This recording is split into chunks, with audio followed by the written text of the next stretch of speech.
Welcome to எடுஸ்பிரிண்ட் academy. இன்றைக்கி நம்ம வந்துட்டு என்ன பார்க்க போகிறோம் அப்படின்னா வந்துட்டு சிறப்பு தமிழில் வந்துட்டு அரங்கவியல் அப்படின்ற லெசன் தான் பார்க்க போகிறோம். ஓகேவா? நம்ம இதுக்கு முன்னாடி வந்துட்டு ஃபஸ்ட் லெசன் வந்துட்டு கவிதையியல் அப்படின்னு சொல்லிட்டு நம்ம பார்த்தோமா. இப்போ நெக்ஸ்ட்டாக வந்துட்டு அரங்கவியல் அப்படின்னு சொல்லிட்டு பார்க்க போகிறோம். நம்ம எது பார்க்கும்போதுமே அதுக்கு முன்னாடி இருக்கக்கூடிய அந்த நுழையும் முன் அப்படின்ற ஒரு விஷயத்த நம்ம கண்டிப்பாக பார்க்கணும். ஓகேவா? இப்போ இதில் என்ன கொடுத்துருக்காங்க அப்படின்னா முத்தமிழான இயற்றமிழ், இசைத்தமிழ், நாடகத்தமிழ் அப்படின்னு சொல்லியிருக்காங்க. நமக்கு நல்லாவே தெரியும் முத்தமிழ்னா என்னென்ன, இயல், இசை, நாடகம். கரெக்டா? அது இயற்றுறதுக்கு ஒரு வகையான ஒரு அரங்கம் அப்படின்றது நமக்கு தேவை. இப்போ இயல் அப்படின்னா வந்துட்டு அதை வந்து நம்ம வந்து ஒருத்தவங்கள்ட்ட வெளிப்படுத்தணும் அப்படின்றதுக்காக நம்ம வந்துட்டு என்ன பண்ணுவோம், அதை ஒரு இடத்துல வந்துட்டு எல்லாருக்கும் தெரிகிற மாதிரி பப்ளிஷ் பண்ணுவோம். அதுக்கு தேவையான ஒரு இடத்த தான் நம்ம அரங்கம் அப்படின்னு சொல்லுவோமா. அதே மாதிரி இசைத்தமிழ், அதுக்குமே வந்துட்டு இசையை வெளிப்படுத்துறதுனா நம்ம நினைக்கிற மாதிரி மியூசிக் கிடையாது. அது வந்துட்டு அந்த ஒரு அந்த மாதிரிலாம் சொல்லுவாங்கள்ல, பாட்டு எழுதுறதுக்கு அந்த மாதிரியான இசைத்தமிழ். ஓகேவா? நெக்ஸ்ட்டு நாடகத்தமிழ். நாடகத்தமிழ்னா அது பேச்சுக்கலை, எழுத்துக்கலை, அந்த மாதிரியான விஷயங்கள் எல்லாமே இருக்குமா. பேசுகிறதும் ஒரு நாடகம் சார்ந்த மாதிரி தானே வரும். ஏன்னா நாடகத்தில் வந்துட்டு பேச்சு தான் வந்துட்டு ஆளை வந்துட்டு கவரக்கூடிய ஒரு விஷயமா இருக்கும். அதையுமே வந்துட்டு அரங்கேற்றதுக்கு ஒரு முக்கியமான விஷயம்னா நாடக மேடை தான். ஓகேவா? அதை பற்றின விஷயத்தை தான் இப்போ இந்த லெசனில் நம்ம வந்துட்டு பார்க்க போகிறோம். அதாவது நாடகக்கலை, அதுக்கப்புறமா வந்துட்டு அந்த நாடகத்தை வந்துட்டு இயற்றக்கூடிய முறைகள், அதோட உத்திகள், அதில் என்னென்ன விஷயங்கள்லாம் இருக்குது அதை பற்றியெல்லாம் தெரிஞ்சுப்போம். அடுத்ததாக வந்துட்டு கட்டியக்காரன் அப்படின்னு சொல்லிட்டு ஒருத்தர் இருப்பார். யாருன்னா வந்துட்டு நாடகத்தில் வந்துட்டு ஒரு முதன்மையான ஒரு பங்கு வகிக்கக்கூடிய ஒரு ஆள். ஓகேவா? அவரை பற்றின ஒரு விஷயம் பார்ப்போம். அடுத்ததாக வந்துட்டு பேச்சுக்கலை, அதையும் பற்றின பார்ப்போம். பேச்சுக்கலை வந்துட்டு எப்படி உருவானுச்சு, அதுக்கான ஆளுமைகள் யார் யார், அதில் இருக்கக்கூடிய கூறுகள், அதை பற்றின விஷயங்கள்லாம் பார்ப்போம். அதுக்கப்புறமா வந்துட்டு நாடக கலைஞர்கள், நாடகம் வந்துட்டு மேலே ஏறுறதுக்காக, நாடகக்கலை மேலோங்கிறதுக்காக உழைச்சிருப்பாங்கல்ல, சங்கரதாஸ் சுவாமிகள், பம்பல் சம்பந்தனார், அவங்கள பற்றினதெல்லாம் நம்ம இங்கே பார்ப்போம். ஓகேவா? இந்த லெசனில் என்னென்னலாம் பார்ப்போம்னா நாடகக்கலை, தெருக்கூத்தில் கட்டியக்காரன், நாடகவியல் ஆளுமைகள், ஒரு ரூபாய் அப்படின்ற ஒரு நாடகம், ஒரு குட்டி நாடகம் இருக்கும். அது நமக்கு அந்தளவுக்கு முக்கியம் கிடையாது. அந்த ஆத்தர் பற்றி மட்டும் நம்ம தெரிஞ்சுக்கிட்டா போதும். நெக்ஸ்ட்டு பேச்சுக்கலையை பற்றி நம்ம தெரிஞ்சுக்குவோம். பேச்சுக்கலைனா அண்ணா, திருவிக்கா, அவங்கள பற்றியும் பேச்சுக்கலை வந்துட்டு எப்படியெல்லாம் நம்ம வந்துட்டு பேசணும் அப்படின்றத பற்றியெல்லாம் நம்ம இதில் தெரிஞ்சுக்குவோம். ஓகேவா? இப்போ ஃபஸ்ட்டு வந்துட்டு நாடகக்கலை. ஓகேவா? இது நாடகம் அப்படின்னா என்ன, இது எப்படி நடக்குது, இந்த கான்வர்சேஷன் எப்படி போகுது அப்படின்னா, ஒரு நாடகம்னா எப்படி இருக்கணும், அதை எப்படியெல்லாம் வந்துட்டு நம்ம எழுதணும், அதுக்கான முறைகள் என்னென்ன, அதில் இருக்கக்கூடிய புறக்கட்டமைப்பு, அகக்கட்டமைப்பு, அதெல்லாம் என்ன அப்படின்றத பற்றி தான் நம்ம இதில் பார்க்க போகிறோம். ஓகேவா? ஃபஸ்ட்டு வந்துட்டு இது வந்து ஒரு நாடக பாங்கிலேயே கொடுத்துருப்பாங்க. இதில் ஃபஸ்ட்டு என்ன ஸ்டார்ட் பண்ணியிருக்காங்கன்னா, வகுப்பறையில் வந்துட்டு ஆசிரியர், மாணவ மாணவியர்கள், ஒரு கிளாஸ் ரூமில் நடக்கக்கூடிய ஒரு நிகழ்வை தான் இந்த இடத்துல ஒரு சீனாக நமக்கு கொடுத்துருக்காங்க. ஓகேவா? அவங்க டீச்சர் உள்ளே வந்துட்டு என்ன கேட்குறாங்க அப்படின்னா வந்துட்டு, நீங்கள் எல்லாருமே நாடகம் அப்படின்னா உங்களுக்கு என்னன்னு தெரியுமா அப்படின்னு சொல்லிட்டு கேட்குறாங்க. அதுக்கு அவங்க ஸ்டூடெண்ட்ஸ்லாம் என்ன சொல்கிறாங்க அப்படின்னா, தெரியும், தொலைக்காட்சியில் வரக்கூடியது தானே அப்படின்னு சொல்லிட்டு ஒரு சில நாடகங்கள் நேம்ஸ் எல்லாத்தையுமே அவங்க சொல்கிறாங்க. அப்போ வந்துட்டு அந்த ஆசிரியர் கேட்குறாங்க, இதெல்லாம் நாடகமா அப்படின்னு நீங்கள் சொல்கிறீங்களா அப்படின்னு சொல்லிட்டு கேட்பாங்க. அதுக்கு அந்த ஸ்டூடெண்ட்ஸ்லாம் என்ன சொல்லுவாங்க அப்படின்னா, இல்லை, அவங்க வந்து டிவியில் வந்துட்டு இது வந்து ஒரு தொடர் அப்படின்னு தான் சொல்லுவாங்க. ஆனால் நாங்கள் வந்துட்டு வீட்டில் எல்லாருமே வந்துட்டு இதை நாடகம் தானே சொல்லுவாங்க, அதனால நாங்களும் இதை நாடகம் அப்படின்னு தான் சொல்லி பழகியிருக்கோம் அப்படின்னு சொல்லுவாங்க. அதுக்கு வந்துட்டு அந்த டீச்சர் சொல்லுவாங்க, கரெக்டு, இதெல்லாமே நாடகம் கிடையாது. நாடகம் அப்படின்னா அதோட உத்திகள் வேறு, இதெல்லாம் வந்துட்டு நாடகம் கிடையாது. அதனால தான் வந்துட்டு டிவியில் வந்துட்டு இது என்னன்னு சொல்கிறாங்கன்னா தொடர் அப்படின்னு சொல்கிறாங்கன்னு சொன்னாங்க. ஓகேவா? நாடகம் அப்படின்னா எப்படி இருக்கணும்னா, அடைப்புக்குறிக்குள், அடைப்புக்குறினா இப்போ ஒரு பாக்ஸ் இருக்குன்னு வைங்க, இந்த இங்கே கொடுத்துருக்காங்கல்ல, ஒரு அடைப்புக்குறிக்குள்ளாடி எந்த இடம்னா வந்துட்டு அந்த இன்சிடெண்ட்டை பற்றி சொல்லணும். ஓகேவா? எந்த இடத்துல நடக்குது, அந்த சீன் என்ன அப்படின்றதையும், அடுத்ததாக வந்துட்டு காட்சி என்ன இப்போ நடக்க போகுது, அதான் சீன். இடம்னா எந்த இடத்துல நடக்குது. கதை மாந்தர்கள்னால் இப்போ வந்து அந்த சீன் நடக்குதுல்ல, அதில் என்னென்ன கேரக்டர்ஸ்லாம் இருக்க போகிறாங்க, இது எல்லாத்தையுமே முன்னாடியே சொல்லிடணும். அதுதான் வந்துட்டு நாடகம். நாடகத்தோட அடிப்படையே அதுதான். ஓகேவா? ஒரு பாக்ஸ்குள்ளாடி எந்த இடத்துல நடக்குது, என்ன காட்சி, அப்புறமா அதோட கதை மாந்தர்கள் யார் யார் அப்படின்னு சொல்கிறது தான் நாடகத்தோட ஃபஸ்ட்டு. ஓகேவா? நெக்ஸ்ட்டு அவங்க வந்துட்டு ஒரு நூல் எடுத்துகிட்டு வந்து அதை அப்படி தூக்கி காமிக்கிறாங்க. தூக்கி காமிச்சிட்டு என்ன சொல்கிறாங்க அப்படின்னா, இப்படி தான் நாடக நூல் இருக்கணும் அப்படின்னு சொல்லிட்டு அதோட அந்த நாடக நூலோட லெஃப்ட் சைடில் பார்த்தீங்க அப்படின்னா இந்த மாதிரி ஆசிரியர் மாணவர்கள் இருக்கா இங்கே. அதே மாதிரியே அங்கேயுமே வந்துட்டு சில உரையாடல்கள்ன்றது இருக்குது. ஓகேவா? இதை தான் வந்துட்டு அவங்க என்ன சொல்கிறாங்கன்னா, இப்படி தான் வந்துட்டு நாடக பாங்குன்றதே அமையும். ஒருத்தர் இன்னொருத்தர்கிட்ட பேசுகிற மாதிரியான விஷயம்தான் வந்துட்டு நாடகத்தில் வந்துட்டு ரொம்ப சிறப்பு வாய்ந்த ஒரு விஷயம் அப்படின்னு சொல்கிறாங்க. ஓகேவா? நாடகத்தை வந்துட்டு அந்த மாதிரி இந்த மாதிரி மாணவி ஆசிரியர் மாணவி ஆசிரியர் அப்படி வந்து உரையாடல் மாதிரியானதில் தான் நாடகம்ன்றது அமையும் அப்படின்னு சொல்கிறாங்க. ஓகேவா? நாடக நூலோட தனித்த அடையாளமே என்னது தானாமா? உரையாடல் தான். ஓகேவா? உரையாடல் தான் நாடகத்தோட அடிப்படை அழகு. இது வந்துட்டு ரொம்ப இம்பார்ட்டன்ட். நமக்கு ஒரு கேள்வியாக கூட கேட்கலாம், நாடகத்தோட அடிப்படை அழகு அப்படின்றது என்னன்னா உரையாடல் தான். ஓகேவா? இது வந்து இந்த நாடகம் இந்த உரையாடல் தான் என்ன பண்ணுதாமா, நாடகம் அப்படின்ற ஒரு இலக்கிய வடிவத்தையே உருவாக்குது அப்படின்னு சொல்லிட்டு சொல்கிறாங்க. ஓகேவா? நெக்ஸ்ட்டு வந்துட்டு ஒரு பொண்ணு என்ன கேட்குறாங்க அப்படின்னா வந்துட்டு கதை மாந்தர்கள் வந்துட்டு தங்களுக்குள்ளாடி பேசிக்கிறது தான் உரையாடலா அப்படின்னு சொல்லிட்டு கேட்குறாங்க. அதுக்கு வந்துட்டு அந்த ஆசிரியர் என்ன பதில் சொல்கிறாங்க அப்படின்னா, உரையாடல் அப்படின்றது தான் மட்டும் பேசிக்கிறது கிடையாது, அது ஒருத்தர் மட்டும் பேசுறது கிடையாது. இப்போ நார்மலாக கான்வர்சேஷன்னால என்ன அர்த்தம், நம்ம இன்னொருத்தர்கிட்ட பேசுறது, இல்லைனா வந்துட்டு 2 பேர் சேர்ந்து பேசுறது, இல்லைனா ஒரு கூட்டமாக ஒரு 4-5 பேர் சேர்ந்து பேசுறது தான் உரையாடல் அப்படின்னு சொல்கிறாங்க. ஓகேவா? உரையாடலுக்கு வந்துட்டு வேறு ஏதாச்சும் ஒரு வகைகள் இருக்கா அப்படின்னு சொல்லிட்டு கேட்கும்போது அதில் வகைகள் இருக்குது. என்னென்ன வகை அப்படின்னா வந்துட்டு அதில் மொத்தம் 2ஆக சொல்கிறாங்க. ஒன்று வந்துட்டு நம்ம வந்துட்டு இன்னொருத்தவங்கள்ட்ட பேசுகிறது, நம்ம நிறையா பேர்கிட்ட பேசுகிறது, அந்த மாதிரியான விஷயம். இன்னொன்று என்னென்னா நம்ம வேறு ஒரு வடிவமாக உரையாடல் வச்சுக்கிறது.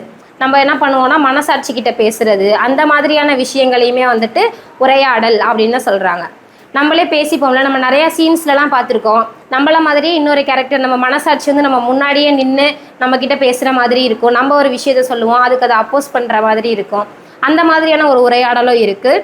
இன்னொன்று என்னென்னா மைண்ட் ஷோ, அதாவது வந்துட்டு மௌன நாடகங்கள்னு சொல்லுவாங்கள்ல, வெறுமனா வந்துட்டு சைகைகளை மட்டுமே வச்சுக்கிட்டு பேச மாட்டாங்க, வெறுமனா ஆக்ஷன்ஸ், அப்புறமேட்டு அவங்களோட அந்த கை செய்கைகள், அதை தான் வந்துட்டு இன்னொன்று பேச்சு இல்லாமல் வெறுமன சைகைகள் முக பாவனைகள் அதை வச்சு சொல்கிறதையுமே வந்துட்டு இன்னொரு உரையாடல் அப்படின்னு சொல்லிட்டு சொல்கிறாங்க. ஓகேவா? நெக்ஸ்ட்டு வந்துட்டு உரையாடல் அது இல்லாமல் வந்துட்டு உரையாடல் வந்துட்டு இதோடய முடிஞ்சிடும். அடுத்ததாக வந்துட்டு நாடகத்தோட புற வடிவம் பற்றி பேச ஆரம்பிக்கிறாங்க. ஓகேவா? புற வடிவம் அப்படின்னா என்னன்னா அதில் மொத்தம் 3 வகைகள் இருக்குது. என்னதுன்னா உரையாடல், காட்சி, அங்கம் அப்படின்னு சொல்லிட்டு 3 விஷயம் இருக்குது. உரையாடல் அப்படின்னா என்னன்றது நம்ம இப்போ பார்த்தோமா, ஒருத்தர் இன்னொருத்தர்கிட்ட பேசுறது தான் வந்துட்டு உரையாடல். அதுதான் வந்துட்டு ஃபஸ்ட்டு நாடகத்தோட அடிப்படையே உரையாடலாக தான் இருக்கும். அதுக்கு அடுத்ததாக வந்துட்டு என்ன நடக்கும் அப்படின்னா காட்சி. காட்சிக்கு இன்னொரு நேம் என்னன்னா நிகழ்வு. ஓகேவா? காட்சியை நிகழ்வு அப்படின்னு சொல்கிறாங்க. காட்சினா என்ன, இப்போ வந்துட்டு நம்ம இப்போ ஒரு சீன் நடக்குதுன்னு வைங்களேன், அதை தான் வந்துட்டு நிகழ்வுன்னு சொல்லுவாங்க. இப்போ வந்துட்டு நானும் இல்லை இங்கே வந்துட்டு ஒரு ஹீரோவும் ஹீரோயினும் வந்துட்டு இப்போ உங்களோட சீன் என்ன அப்படின்னு சொல்லிட்டு டைரக்டர் சொல்லுவாரா, என்ன சொல்லுவார், இப்போ நீங்கள் வந்துட்டு நீங்களும் அவங்களும் வந்துட்டு இந்த இடத்துக்கு போக போகிறீங்க அப்படின்னு சொல்லுவாரா, அதுதான் ஒரு சீன், அதுதான் காட்சி அப்படின்னு சொல்லிட்டு சொல்கிறாங்க. ஓகேவா? நெக்ஸ்ட்டு வந்துட்டு அங்கம். அங்கம் அப்படின்னா வந்துட்டு ஒரு பார்ட். இப்போ வந்துட்டு இங்கேருந்து அவங்க ஒரு இடத்துக்கு போகிறாங்க, அந்த நாடகத்தோட தொடக்கம் வந்துட்டு ஒரு பார்ட்டாகவும், அதோட நடுப்பகுதி வந்துட்டு இன்னொரு அங்கமாகவும், அதோட கடைசி பகுதி இன்னொரு அங்கமாக இருக்கும். ஓகேவா? அதுதான் பார்ட்டை தான் இந்த இடத்துல அங்கம் அப்படின்னு சொல்கிறாங்க. ஓகேவா? புறக்கட்டமைப்போட கூறுகள் என்னென்ன, உரையாடல், காட்சி, அங்கம். ஓகேவா? உரையாடல் அப்படின்றது சிறிய அலகு. உரையாடல்களால் ஆனது தான் காட்சி, காட்சிகளால் ஆனது தான் அங்கம், அங்கங்கள் நிறையா சேர்ந்து உருவானது தான் நாடகம். ஓகேவா? இப்போ வந்துட்டு ஒரு நாடகம் இருக்குன்னு வைங்களேன், அதுக்குள்ளாடி எத்தனை பார்ட்டாக போடுவாங்கன்னா 3 பார்ட்டு. அதுதான் வந்துட்டு அங்கம் அப்படின்னு சொல்லுவாங்க. அந்த அங்கங்களுக்குள்ளாடி நிறையா காட்சிகள் நடக்கும், அதாவது நிறையா சீன்ஸ் நடக்கும். அதுக்குள்ளாடி என்ன இருக்கும்னா உரையாடல் இருக்கும். ஒவ்வொரு சீனுக்கும் ஒவ்வொரு உரையாடல் நடக்கும், ஒவ்வொரு கதை மாந்தர்கள் வந்துட்டு மாறுவாங்க. இதெல்லாத்தையுமே நிகழ்வுக்குள்ளாடி அடக்குவாங்க. கரெக்டு தானே? இப்போ ஒரு நிகழ்வு நடக்குது அப்படின்னா இப்போ ஒரு சீன் பண்ணிக்கிட்டே இருப்போம். ஃபஸ்ட்டு ஹீரோவும் ஹீரோயினும் பேசிகிட்டு இருப்பாங்க. திடீர்னு பார்த்தா இன்னொரு சீன் டக்குன்னு வரும். அந்த சீனுக்குள்ளாடி யார் வருவாங்க அப்படின்னா அவங்களோட ஃப்ரெண்ட்ஸ் வரலாம், அவங்களோட அப்பா அம்மா, அந்த மாதிரியான விஷயங்கள் நடக்கலாம்ல. அந்த மாதிரியான மாறக்கூடியது தான் வந்துட்டு காட்சி மாற்றம் அப்படின்னு சொல்கிறாங்க. ஓகேவா? நெக்ஸ்ட்டு காட்சியை வந்துட்டு நம்ம வரையறை செய்கிறதுக்கு முன்னாடி அந்த ஒரு சீன்றது எந்த இடத்துல நடக்குது அப்படின்ற அந்த ஒரு விஷயம் இருக்கா? இப்போ வந்துட்டு ஒரு சீன் வந்துட்டு வீட்டில் நடக்கும், இன்னொரு சீன் எங்கே பண்ணுவாங்கன்னா வெளியில் ஏதாச்சும் ஒரு பார்க்கில் பண்ணுவாங்க, இல்லைனா பீச்சில். அந்த மாதிரி இடம் மாறிக்கிட்டே இருக்குமா? அதை தானே இடம்னு சொல்கிறாங்க. அதுக்கான நேம் என்னன்னா களம். களம்னா என்னது? அந்த நாடகம் நிகழக்கூடிய இடத்தை தான் களம் அப்படின்னு சொல்கிறாங்க. இப்போ வந்துட்டு இவங்க பேசிட்டு இருக்காங்கல்ல இந்த லெசனில், இவங்களுடைய இடம் எதுனா வகுப்பறை. அதுதான் இவங்களுடைய களம்னு சொல்கிறாங்க. ஓகேவா? இதுக்கு வந்து இன்னொரு நேம் என்னன்னா வெளி. ஓகே, இப்போ நம்ம என்ன பார்த்தோம்? நாடகம்னா என்ன, அதில் வந்துட்டு உரையாடல் வந்துட்டு எவ்வளோ பெரிய பங்கு வகிக்குது, அப்புறமேட்டு புறக்கட்டமைப்பில் 3 விஷயம் இருந்துச்சு. என்னென்னா உரையாடல், காட்சி, அங்கம் அப்படின்னு சொல்லிட்டு. உரையாடல்களால் ஆனது தான் காட்சி, காட்சிகளால் ஆனது தான் அங்கம், அங்கங்களால் ஆனது தான் நாடகம் அப்படின்ற ஒரு விஷயம். ஓகேவா? அடுத்ததாக வந்துட்டு அந்த நிகழ்வு வந்து நடக்கக்கூடிய இடத்தை என்னன்னு சொல்கிறாங்கன்னா களம், அப்படி இல்லைன்னா வெளி அப்படின்னு சொல்கிறாங்க. ஓகேவா? இப்போ வந்து ஒரு சீன்லேருந்து இன்னொரு சீனுக்கு போகணும் அப்படின்னா அதுக்கு என்ன பண்ணுறாங்க?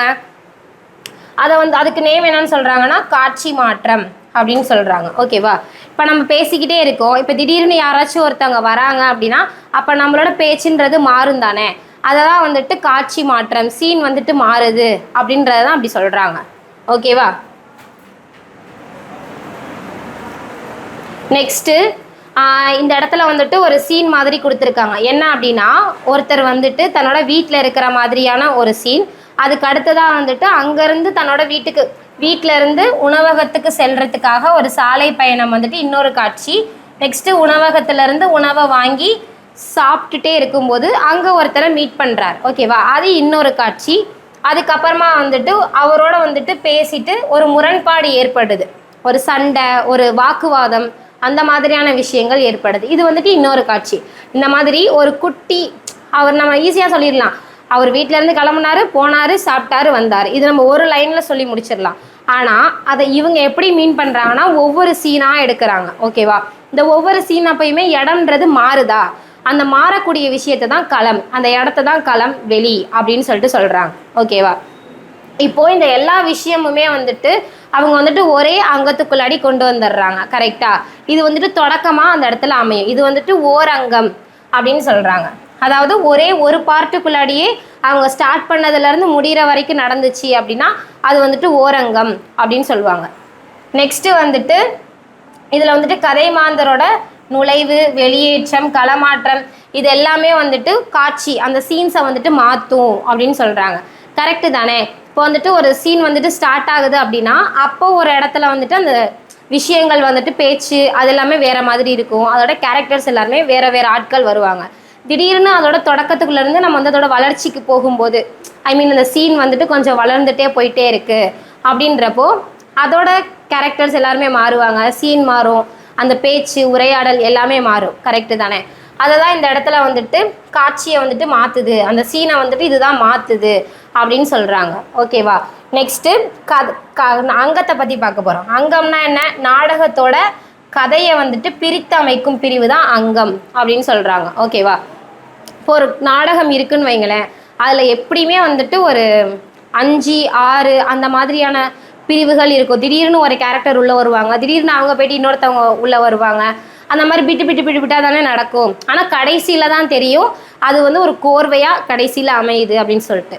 அதை வந்துட்டு ஸ்டார்டிங்கில், நடுவில், லாஸ்டில் அப்படின்னு சொல்லிட்டு அந்த பிரிக்கிறாங்கல்ல, அந்த விஷயம்தான் அங்கம் அப்படின்னு சொல்கிறாங்க. ஓகேவா? கதையை வந்துட்டு மொத்தமாக எத்தனையாக பிரிக்கிறாங்கன்னா 5 அங்கமாக பிரிப்பாங்க. ஓகேவா? இது படியில் வந்துட்டு ஓரங்க நாடகம், அதாவது ஒரே ஒரு அங்கம் இருந்துச்சுன்னா அது வந்துட்டு ஓரங்க நாடகம். ஓரங்கம்னா என்னதுன்னா தொடக்கம், அந்த கதை வந்துட்டு ஸ்டார்ட் ஆகுறதுலேருந்து அந்த சீன் நடந்து அந்த கதை முடிகிற வரைக்கும் ஒரே பார்ட்டாக நடந்துச்சு அப்படின்னா அது வந்துட்டு ஓரங்க நாடகம் அப்படின்னு சொல்கிறாங்க. ஓகேவா?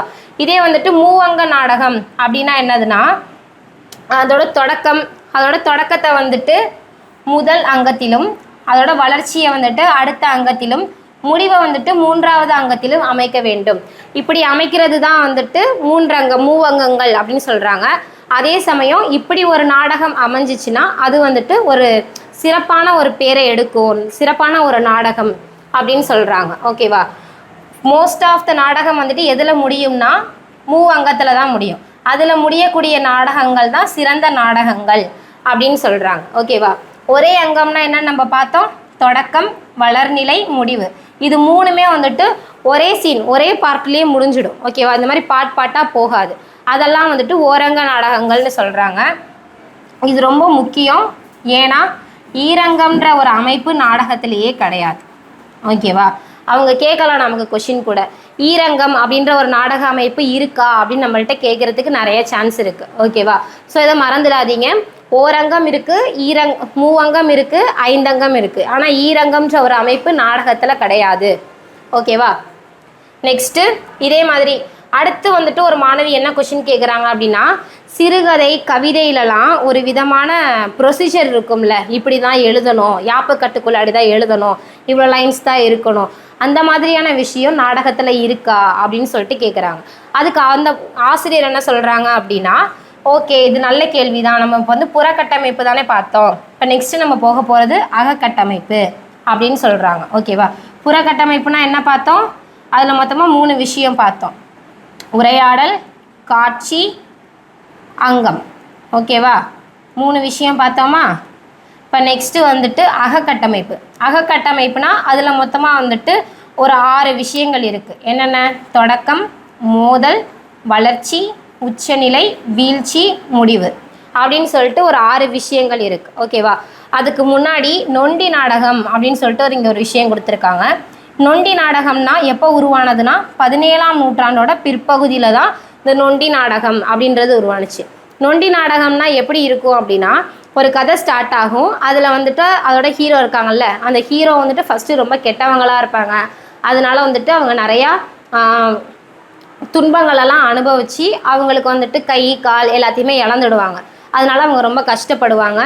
லாஸ்ட்டாக வந்துட்டு அவங்க வந்து கடவுள்கிட்ட போயிட்டு கடவுள்கிட்ட ரொம்ப வேண்டி நல்லவங்களாக மாறினதுக்கப்புறமா அந்த கை கால் வந்துட்டு அவங்களுக்கு திரும்ப கிடைக்கிற மாதிரியான நாடகங்களை தான் வந்துட்டு நொண்டி நாடகம் அப்படின்னு சொல்கிறாங்க. ஓகேவா?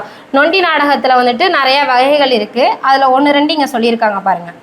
திருக்கச்சூர் நொண்டி நாடகம், பழனி நொண்டி நாடகம், சீதக்காதி நொண்டி நாடகம் அப்படின்னு சொல்லிட்டு ஒரு கொஞ்சத்தை மட்டும் இங்கே கொடுத்துருக்காங்க. இன்னும் நிறைய நொண்டி நாடகங்கள் இருக்குது. அதில் ரொம்ப இம்பார்ட்டண்ட்டானதை மட்டும் இங்கே கொடுத்துருக்காங்க. ஓகேவா? நெக்ஸ்ட்டு அகக்கட்டமைப்புக்குள்ளாடி இப்போ நம்ம போகலாம். அகக்கட்டமைப்பில் மொத்தமாக 6 வகை இருக்குதுன்னு சொன்னோமா? என்னென்ன? தொடக்கம், மோதல், வளர்ச்சி, உச்சநிலை, வீழ்ச்சி, முடிவு அப்படின்னு சொல்லிட்டு மொத்தமாக இதில் வந்து 6 வகைகள் இருக்குது. ஓகேவா? இப்போ ஃபஸ்ட்டு தொடக்கம் அப்படின்னா என்னதுன்னா வந்துட்டு, இப்போ தொடக்கம் அப்படின்னா வந்துட்டு நம்ம வந்து டைமுக்கு போய் ஸ்டார்ட் பண்ணுறது வந்துட்டு தொடக்கமானு கேட்டால் கண்டிப்பாக கிடையாது. ஓகேவா? தொடக்கம்னா அந்த கதை வந்துட்டு எப்படி அமையுது இங்கே கொடுத்துருக்காங்க பாருங்கள். கருவையும் பாத்திரங்களையும் அறிமுகப்படுத்துவதாகவும் கதை கருவுக்கு பொருத்தமான கேள்வியை எழுப்புவதாகவும் இருக்கும். இதுதான் நாடகத்தோட முதற்காட்சி, அதுதான் தொடக்கம். அதாவது நாடகத்தோட ஃபஸ்ட்டு சீனை தான் தொடக்கம் அப்படின்னு சொல்கிறாங்க. நாடகத்தோட ஃபஸ்ட் சீனாக என்ன இருக்குன்னு நம்ம சொன்னோம். அந்த கதையோட எய்ம் என்ன, அப்புறமேட்டு அதோட கதை மாந்தர்கள் யார் யார், அதில் வந்துட்டு என்ன வந்து அவங்க வந்து பேச போகிறாங்க, அதை வச்சின கேள்விகளை வந்துட்டு ஸ்டார்ட் பண்ணி கதைக்குள்ளாடி கொண்டு போவாங்கல்ல, அதுக்கு முன்னாடி இருக்கிறது எல்லாத்தையுமே தொடக்கம் அப்படின்னு சொல்கிறாங்க. ஓகேவா?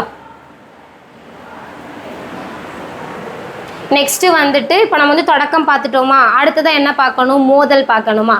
மோதல்னா என்னன்னா, நாடகம்ன்றதே ஒரு விளையாட்டு மாதிரி தான். ஓகேவா? அதில் வந்துட்டு 2 அணிகள் இருப்பாங்க. ஒருத்தவங்க வந்துட்டு ஒரு விஷயத்த வந்துட்டு ஏற்றுக்குவாங்க, அதை இன்னொருத்தவங்க ஏற்றுக்க மாட்டாங்க. கரெக்டாக? நம்ம ஒரு விஷயம் சொல்கிறோம் அப்படின்னா அதை இன்னொருத்தவங்க ஏற்றுக்கணுமான்னு கேட்டால் கிடையாது. நம்ம வந்துட்டு இந்த ஒரு நல்ல விஷயத்த வந்து நம்ம சொல்லுவோம், ஆனால் இன்னொருத்தவங்க வந்துட்டு அதை அப்போஸ் பண்ணுற மாதிரி பேசுவாங்க. 2 பேரும் சண்டை போட்டுக்கிற மாதிரி இருக்கும் அந்த நாடகம் அப்படின்றது. ஓகேவா? அது மூலியமாக அவங்களோட கருத்துக்களை வந்துட்டு வெளியில் சொல்லி அதில் இருந்து இந்த மைய கருத்து என்ன அப்படின்றத வந்துட்டு எல்லாருக்கும் விளங்க வைக்கிற மாதிரி அமைகிறது தான் நாடகம். அதுதான் இந்த இடத்துல மோதலாக அமையும் அப்படின்னு சொல்கிறாங்க. ஓகேவா? நாடகம்ன்றது ஒரு விளையாட்டு மாதிரி தான். இதில் வந்துட்டு நான் எந்த ஒரு விளையாட்டுக்கும் 2 அணி இருக்கிற மாதிரி நாடகத்துலேயுமே வந்துட்டு 2 அணிகள் இருக்கணும் அப்படின்றாங்க. அவங்க வந்து ஒவ்வொருத்தருக்குள்ளாடி ஜெயிக்கிறதுக்காக பேசிக்குவாங்க. அந்த மாதிரி வாக்குவாதத்தை மாதிரி அந்த நாடகத்தை வந்து எடுத்துகிட்டு போவாங்க. ஓகேவா? அந்த சண்டைக்கு அப்புறமா என்ன நடக்கும்னா அதில் ஒரு கருத்தியல் முரண்பாடுன்றது நடக்கும். அப்படின்னு சொல்கிறாங்க. ஓகேவா? இதில் இன்னொன்று என்ன சொல்கிறாங்க, கருத்தியல் அப்படின்னா என்னென்னா, ஒவ்வொரு மனுஷருக்குள்ளாடியுமே ஒவ்வொரு விஷயங்கத்து மேலே ஒரு நம்பிக்கை, ஒவ்வொருத்தவங்க ஒவ்வொரு விஷயத்தை தான் ஒத்துக்குவாங்க, இன்னொருத்தவங்க அதை ஒத்துக்க மாட்டாங்க தானே. அப்போ அவங்களுக்குள்ளாடி ஒரு கருத்து வேறுபாடுன்றது இருக்கும்ல, அதுதான் வந்துட்டு இந்த இடத்துல கருத்தியல் அப்படின்னு சொல்கிறாங்க. ஓகேவா? நாடக ஆசிரியர்கள் வந்துட்டு இதை எப்படி எடுத்துகிட்டு போவாங்கன்னா, ரொம்ப வந்துட்டு டெப்த்தாக கொண்டு போகாமல் கொஞ்சம் நல்லா நேர்த்தியாக எடுத்துகிட்டு போயிட்டு, நாடக கதை மாந்தர்களுக்கிடையே அந்த கேரக்டர்ஸ் இருக்காங்கல்ல, அவங்களுக்குள்ளாடி ஒரு முரண்பாடை ஏற்படுத்தி அவங்களுக்குள்ளாடி ஒரு சண்டை மாதிரி அந்த நாடகத்தை வந்துட்டு மேலே எடுத்துகிட்டு போவாங்க. ஓகேவா? நெக்ஸ்ட்டு வந்துட்டு வளர்ச்சி அப்படின்னா என்னன்னு கேட்குறாங்க.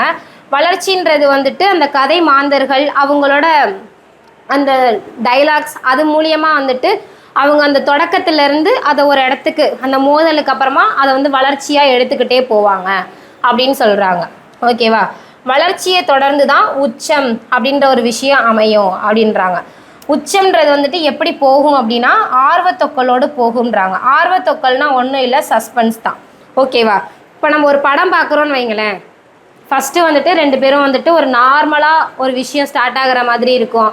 அப்புறமேட்டு வந்துட்டு எதிரி வருவான், எதிரி வந்தோட்டி என்ன நடக்கும், அவன் ஒரு விஷயத்த சொல்லுவான், ஆனால் இது அவன் தப்பு அப்படின்னு சொல்லிட்டு இவன் போய் சண்டை போடுவான். கடைசியில் பார்த்தா ஏதோ ஒரு ட்விஸ்ட் நடக்கிற மாதிரியே இருக்கும் அந்த இடத்துல. அப்படியே கதை போய்கிட்டே இருக்குமா, வளர்ச்சி அடைஞ்சிட்டே போயிட்டே இருக்குமா. அப்போ திடீர்னு ஒரு இடத்துல ஒரு சஸ்பென்ஸ் வைப்பாங்க. என்ன அப்படின்னா வந்துட்டு 2 பேருக்கும் சண்டை நடக்கும், ஹீரோ சாகிற மாதிரி போவார். அப்போ நமக்கு தோணும்ல, அவர் செத்துருவாரா, இல்லை உயிரோட வந்துருவாரா, இவரை அடிச்சிருவாரா, இல்லை வில்லன் அடிச்சிருவாங்களா அப்படின்ற மாதிரியான ஒரு விஷயம் தோன்றது இல்லை. அதுதான் வந்துட்டு சஸ்பென்ஸ் அப்படின்னு சொல்கிறாங்க. ஓகேவா? அது மூலியமாக தான் நம்ம வந்து அந்த உச்சத்துக்கே போவோம். அந்த கதை இன்னும் விறுவிறுப்பாக போகிறதுக்கான அந்த உச்சத்தை வந்துட்டு எடுத்துகிட்டு போவாங்க. அதே மாதிரி தான் நாடகத்துலேயும் அமையும் அப்படின்னு சொல்கிறாங்க. ஓகேவா? நெக்ஸ்ட்டு வந்துட்டு ஆர்வத்தொக்கல் உச்சம் இருக்கா. இந்த உச்சம் வந்துட்டு உச்சம் வேற, ஆர்வத்தொக்கல் அப்படின்றது வேற. ஓகேவா? அது நம்ம இப்போ பார்த்துட்டோம். நெக்ஸ்ட்டு வந்துட்டு இந்த உச்சம் தான் வந்துட்டு லாஸ்டான்னு கேட்டால் கிடையாது. இதுக்கப்புறமா இன்னும் 2 விஷயம் இருக்குது. என்னதுன்னா வீழ்ச்சி, முடிவு அப்படின்னு சொல்லிட்டு. வீழ்ச்சினா அந்த கதையோட கிளைமேக்ஸ். ஓகேவா? அந்த உச்சத்துக்கு எடுத்துகிட்டு போனதுக்கப்புறமா அந்த முரண்பாடுகள் நடந்துகிட்டே இருக்கும்போது மக்களுக்கு வந்துட்டு தெரிகிற மாதிரியோ இல்லை தெரியாத மாதிரியோ அந்த ஒரு முடிவை வந்துட்டு எடுத்துகிட்டு போவாங்க அவங்க. ஓகேவா? இதில் வந்துட்டு சிக்கல்கள் வந்துட்டு வீழ்ச்சியும் முடிவும் அம்மான்னு சொல்லிட்டாங்களா. இப்போ வீழ்ச்சி வந்து எப்படி அமையும் அப்படின்னா, சிக்கல்கள் அந்த ஒவ்வொரு விஷயமா அந்த புதிராக இருக்கும்ல அந்த நாடகத்தில், அது ஒன்றொன்றுத்தையாக என்ன பண்ணுவாங்க அப்படின்னா வந்துட்டு ரிலீஸ் பண்ணிகிட்டே வருவாங்க. அதுக்கான ஆன்சர்ஸ் என்ன, அன்னைக்கு என்ன நடந்துச்சு, அப்போ வந்து அந்த பிரச்சனைக்கான ஆன்சர் வந்துட்டு இவங்க தான் பண்ணாங்களா அப்படின்ற மாதிரி. அன்னைக்கு அங்கே ஒரு சண்டை நடந்திருக்கும், அதுக்கான காரணம் யாருன்னா இவங்க தான். நம்ம நிறையா படம் பார்ப்போம்ல, இந்த த்ரில்லர் மூவி க்ரைம்லாம் பார்க்கும்போது நமக்கு என்ன தெரியும், ஒரு விஷயம் ஒன்று நடந்திருக்கும், ஆனால் அது நம்ம வந்து இவங்கன்னு சஸ்பெக்ட் பண்ணிக்கிட்டே இருப்போம். ஆனால் பார்த்தா லாஸ்ட்டில் தான் தெரியும் அது வேற ஒருத்தவங்க பண்ணியிருக்காங்க அப்படின்னு சொல்லிட்டு. அப்படியே ஒவ்வொரு கொஷினுக்கும் ஒவ்வொரு ஆன்சராக அப்படியே சொல்லிக்கிட்டே வருவாங்க. சொல்லிட்டு வந்துட்டு லாஸ்ட்டாக வந்துட்டு அதோட கிளைமேக்ஸோடு அதை முடிச்சு விட்ருவாங்க. ஓகேவா? அது முடியும் போது ஒரு விஷயம் சொல்லுவாங்க, அதுதான் வந்துட்டு அவங்க சொல்ல வர மைய கருத்தாக இருக்கும். ஓகேவா? அதுதான் அந்த கதையோட கருவாகவே அமையும் அப்படின்னு சொல்லி முடிப்பாங்க. ஓகேவா?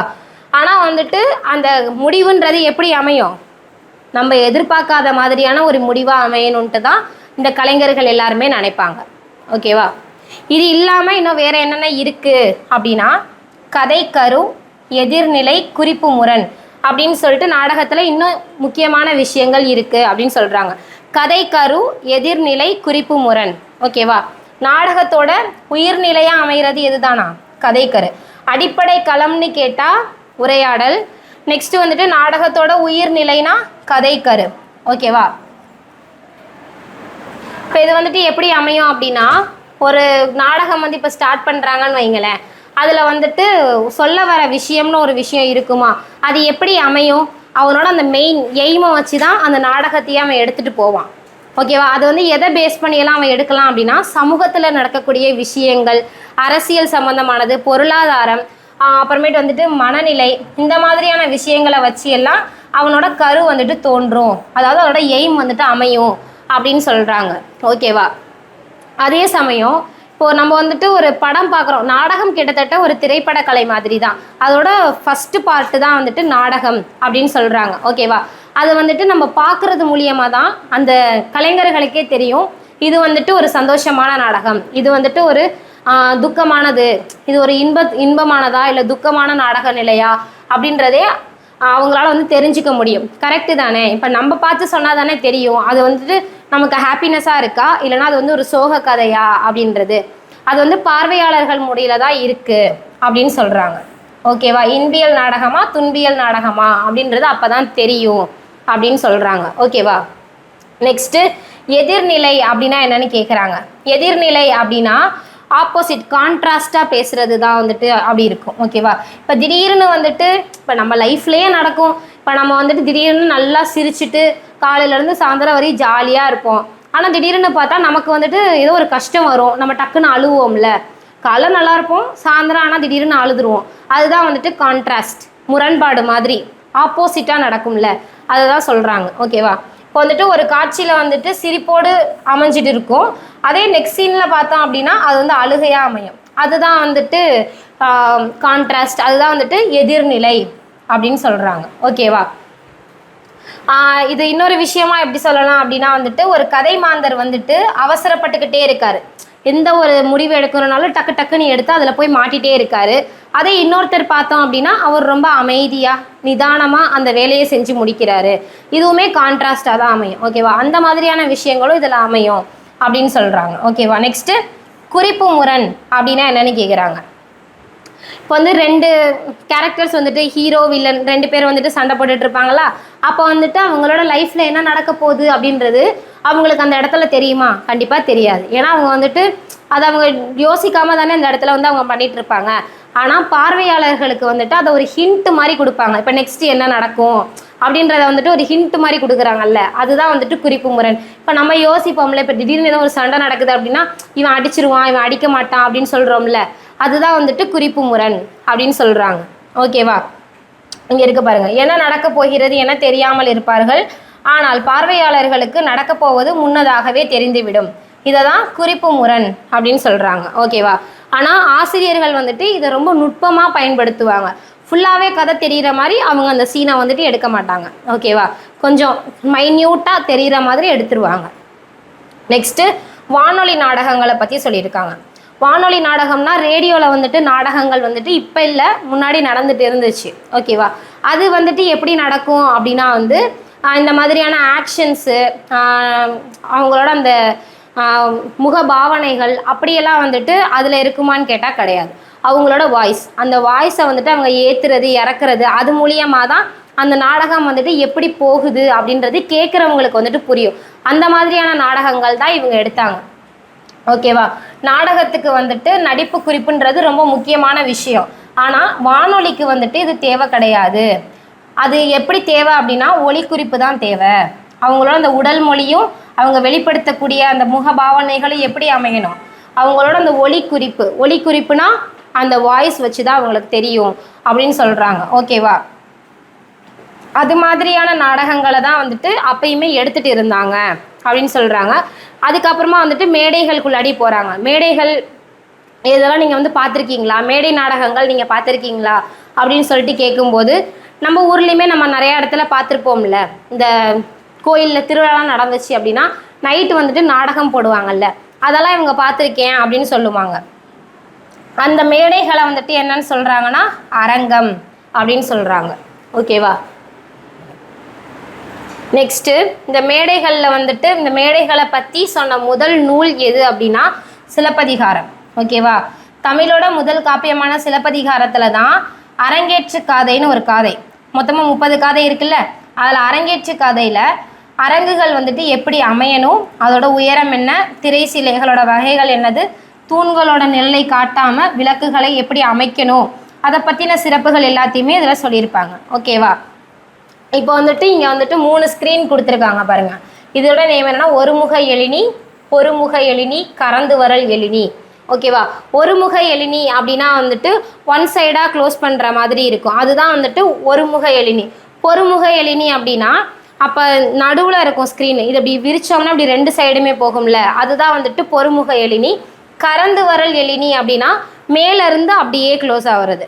ஓகேவா? இந்த மாதிரியான 3 ஸ்க்ரீன் இருந்துச்சு அப்படின்னு சொல்கிறாங்க. 3 வகையான திரைசீலை இருந்ததை சிலப்பதிகாரம் வந்துட்டு சொல்லுது. என்னதுன்னா, ஒரே பக்கத்தில் இருந்துச்சுன்னா ஒரு முகம், 2 பக்கத்துல இருந்து திறக்கிறோம் அப்படின்னா அது பொறுமுகம், மேலேருந்து கீழே வருதுன்னா அது கறந்து வரல். ஓகேவா? நெக்ஸ்ட்டு வந்துட்டு அந்த அரங்கம், அந்த ஸ்டேஜஸ் இருக்குல்ல, அந்த ஸ்டேஜஸ்க்குமே நிறையா வகைகள் இருந்துச்சுன்னு சொல்கிறாங்க. என்னதுன்னா, படச்சட்ட அரங்கம், வட்ட வடிவ அரங்கம், அரை வட்ட வடிவ அரங்கம், சதுரம், செவ்வகம், முக்கோணம், அண்மை அரங்கம், திறந்தவெளி அரங்கம்னு சொல்லிட்டு. இப்போ வந்து படச்சட்டம்னா படம் பார்க்கும்போது அது ஒரு சட்டம் மாதிரியான ஒரு அமைப்பாக இருக்கும், ஒரு பிளெயின் ஸ்பேஸாக இருக்கும். ஓகேவா? நெக்ஸ்ட்டு வட்ட வடிவம்னா ரவுண்டாக அந்த ஸ்டேஜ் போட்டிருப்பாங்க. அரை வட்டம்னா அதில் பாதி, வட்டத்தில் பாதி தானே அரை வட்டம், அந்த பாதி ஸ்டேஜ் மாதிரி இப்படி இருக்கும் ஸ்டேஜ். ஓகேவா? நெக்ஸ்ட்டு செவ்வகம்னா வந்துட்டு இப்போ நம்மளோட தியேட்டர்லாம் நம்ம பார்க்க போகிறோம்ல, அப்போ ஸ்க்ரீன் இப்படி தானே இருக்கும், ஒரு பெரிய ஸ்க்ரீன் இருக்கும், இப்படி அப்படியே செவ்வக ஷேப்பில் இருக்குமா அது. நெக்ஸ்ட்டு வந்துட்டு முக்கோண ஷேப்பில் வந்துட்டு இருந்துச்சாமா. அப்புறமா வந்துட்டு அண்மை அரங்கம் அப்படின்னா என்னென்னா, அந்த ஸ்டேஜோட ரொம்ப கிட்டக்க உட்காந்து பார்க்குற மாதிரி அந்த அரங்கம்ன்றது அமைஞ்சிச்சு. ஓகேவா? நெக்ஸ்ட்டு திறந்த வெளி அரங்கம். திறந்த வெளி அரங்கம்னா அந்த மாதிரி ஒரு க்ளோஸ்டு சர்ஃபேஸாகவே இல்லாமல் ரொம்ப ஓப்பன் ஸ்பேஸாக, இப்போ நம்ம வந்து கோயில் திருவிழாலாம் பார்ப்போம்ல, அந்த மாதிரி நம்மலாம் வந்து வெளியில் ரோட்டில் உட்காந்துருக்கிற மாதிரி, மிச்சவங்கலாம் வந்துட்டு அந்த ஸ்டேஜ் மட்டும் சும்மா போட்டு நடக்கிற மாதிரியானதெல்லாம் திறந்த வெளி அரங்கம் அப்படின்னு சொல்கிறாங்க. ஓகேவா? இந்த படச்சட்ட அரங்கம்ன்றது எங்கே இருந்துச்சுன்னா, சென்னை கன்னிமாரான் நூலகம் இருக்குல்ல, அங்கே வந்துட்டு ஆங்கிலேயர்களோட காலத்தில் இதை வந்து அமைச்சிருக்காங்க அப்படின்னு சொல்கிறாங்க. ஓகேவா? நெக்ஸ்ட்டு இது இல்லாமல் வந்துட்டு வேற என்னெல்லாம் இருக்குது அப்படின்னா, காட்சிகள்லையே உணர்ச்சி, மகிழ்ச்சி, சோகம், அதிர்ச்சி, ஆறுதல், முயற்சி அப்படின்னு சொல்லிட்டு அந்த கதை மாந்தர்கள் வந்துட்டு தங்களோட எக்ஸ்ப்ரெஷன்ஸை மாற்றி மாற்றி மாற்றி மாற்றி அந்த கதையை வந்துட்டு நல்லா கொண்டு போவாங்க. அதனால தான் நாடகம்ன்ற ஒரு விஷயமே வந்துட்டு நல்லா பிரபலம் அடைஞ்சிச்சு அப்படின்னு சொல்கிறாங்க. ஓகேவா? நாடகத்தோட கதை மாந்தர்களை வந்துட்டு இப்போ நம்ம வந்து கட்டியக்காரனை பற்றி பார்க்க போகிறோம். நான் சொன்னேன் முன்னாடியே, கட்டியக்காரன் தான் வந்துட்டு அந்த நாடகத்திலே வந்துட்டு ரொம்ப இம்பார்ட்டண்ட்டான ஒரு ஆள் அப்படின்னு. கட்டியக்காரன்னா வேறு யாரும் கிடையாது, பஃபூன் சொல்லுவோம் தெரியுங்களா. நம்மளோட அந்த நாடகம்லாம் நடந்துட்டு இருக்குது அப்படின்னா யாரையுமே தூங்க விடாமல் குழந்தைகளெல்லாம் வந்துட்டு ரொம்ப வந்துட்டு கிண்டல் பண்ணுறது, அவங்கள அடிச்சடிச்சு விளையாடுறது, பயமுறுத்துறது, அந்த மாதிரியான விஷயங்கள், கேலித்தனம் பண்ணுவாங்கல்ல, கோமாளின்னு கூட நம்ம சொல்லுவோம்ல, அவங்கள தான் கட்டியக்காரன்னு சொல்கிறாங்க. அவங்க என்ன பண்ணுவாங்க அப்படின்னா, அந்த கதையோட ஸ்டார்டிங்கில் ஒரு நாடகம் ஆரம்பிக்கிறோம் அப்படின்னா அதில் ஃபஸ்ட்டு வந்து நிற்கிறதே கட்டியக்காரன் தான். அவர் தான் இந்த நாடகத்தை ஸ்டார்ட் பண்ணுறதுலேருந்து ஒவ்வொரு கேரக்டர்ஸாக இன்ட்ரடியூஸ் பண்ணுறது. அதுக்கப்புறமா வந்துட்டு இப்போ ஒரு சின்ன கேரக்டர் வந்துட்டு இல்லைன்னு வைங்களேன், அந்த கேரக்டருக்கு பதிலாக அவர் வந்து நடிப்பார். இப்போ திடீர்னு வந்துட்டு பெண்ணாக வேணும் அப்படின்னா அவர் டக்குன்னு வந்து துண்டை வந்து தோளில் போட்டு வருவார். இல்லைனா வந்துட்டு வேறு மாதிரியான வேடம் வேணும்னா டக்கு டக்கு டக்கு டக்குன்னு மாற்றி அந்த கதை ஃபுல்லுமே இருக்கிற ஒரு மிகப்பெரிய ஆள்னா அது கட்டியக்காரன் தான். ஓகேவா? கட்டியக்காரனை பற்றி நம்ம நெக்ஸ்ட் கிளாஸில் ஒரு பெருசாகவே நம்ம பார்ப்போம். நெக்ஸ்ட்டு வந்துட்டு இந்த ஒட்டுமொத்த நாடகத்தையுமே நடத்தக்கூடிய ஆள் யார் அப்படின்னா இயக்குனர். யார்? டைரக்டர் தான். அவர் இல்லைன்னா அந்த நாடகம் அப்படின்றதே ஒரு நடக்காத ஒரு விஷயம். கரெக்டாக? அவரை வந்து இன்னொன்று பேர் என்னன்னு சொல்கிறாங்கன்னா நெறியாளர் அப்படின்னு சொல்கிறாங்க. அவர் என்ன பண்ணுறாருன்னா, நடிகர்களுக்கு அவங்களோட உடம்பு, அவங்களுடைய குரல், மனப்பயிற்சி இது எல்லாத்தையுமே கொடுத்து அவங்க எப்படி நடக்கணும், அவங்களோட ஃபேஸ்லாம் எப்படி எக்ஸ்ப்ரெஷன் கொடுக்கணும், அவங்களோட ட்ரெஸ்ஸிங் சென்ஸ்லாம் எப்படி இருக்கணும், அது எல்லாத்தையுமே அவர் தான் மாற்றுவார். அவரோட சேர்ந்து இன்னும் நிறையா பேர் இருப்பாங்க. யாருன்னா, ஸ்டேஜை டெக்கரேட் பண்ணுறவங்க, நடிகர்களுக்கெல்லாம் வந்துட்டு உடை தயாரிக்கிறவங்க, அப்புறமேட்டு ஒப்பனையாளர், மேக்கப் போடுறவங்க, இந்த மாதிரி நிறையா பேர் வேலை பார்க்குறாங்க. இது இல்லாமல் இன்னும் வேறு யாரெல்லாம் இருக்காங்கன்னா, அந்த மியூசிக் போடுறது, அந்த சவுண்ட் எஃபெக்ட்ஸ்லாம் கொடுக்கறது, லைட் செட் பண்ணுறவங்க, இவங்க எல்லாருமே வந்துட்டு நாடகத்தை வந்துட்டு மேடையில் எடுத்து போடுறதுக்கு ஒரு முக்கியமான ஒரு ஆளாக இதில் எல்லாமே பணியாற்றுறாங்க அப்படின்னு சொல்கிறாங்க. ஓகேவா? இந்த நாடக கலை வந்துட்டு இன்னும் வேறு எங்கெங்கெல்லாம் இருக்குது அப்படின்னு பார்த்தோம்னா, இதுக்குன்னு தனியாக ஒரு யூனிவர்சிட்டியே நடத்துகிறாங்க. என்னதுன்னா, பாண்டிச்சேரி யூனிவர்சிட்டி இருக்குல்ல, அங்கே வந்துட்டு ஒரு ட்ராமா ஸ்கூல் அப்படின்ற ஒரு விஷயம் இருக்குது. நெக்ஸ்ட்டு தஞ்சாவூரோட தமிழ் பல்கலைக்கழகத்துலேயுமே இந்த நாடகப்புலம் அப்படின்ற ஒரு விஷயம் இருக்குது. இது இல்லாமல் இன்னும் வேறு யாரெல்லாம் நடத்துகிறாங்க அப்படின்னா வந்துட்டு தனிநபர்கள், அந்த நாடகம் மேலே ரொம்ப பற்று இருக்கும்ல, அவங்களுமே வந்துட்டு இந்த ஒரு பற்ற மாதிரியெல்லாம் போட்டு இந்த நாடகத்தை வந்துட்டு இன்னும் வந்து மேலே எடுத்துகிட்டு போகணும் அப்படின்னு சொல்லிட்டு நிறையா விஷயங்கள் பண்ணிகிட்டு இருக்காங்க. ஓகேவா? அவ்வளோதான். இப்போ நம்ம வந்துட்டு நாடகம்னா என்ன, அது எந்தெந்த மாதிரியான கதை கரு, அதில் என்னென்ன புறக்கட்டமைப்பு அகக்கட்டமைப்பெல்லாம் இருக்குது, இது எல்லாத்தையுமே இப்போ நம்ம வந்துட்டு பார்த்தோம். ஓகேவா?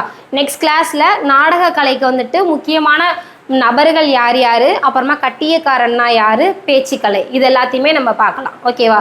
இந்த வீடியோ உங்களுக்கு பிடிச்சிருந்துச்சு அப்படின்னா நீங்கள் வந்துட்டு லைக் பண்ணுங்கள். நம்ம வந்து நெக்ஸ்ட் கிளாஸில் அடுத்த செஷன் பார்க்கலாம். தேங்க்யூ.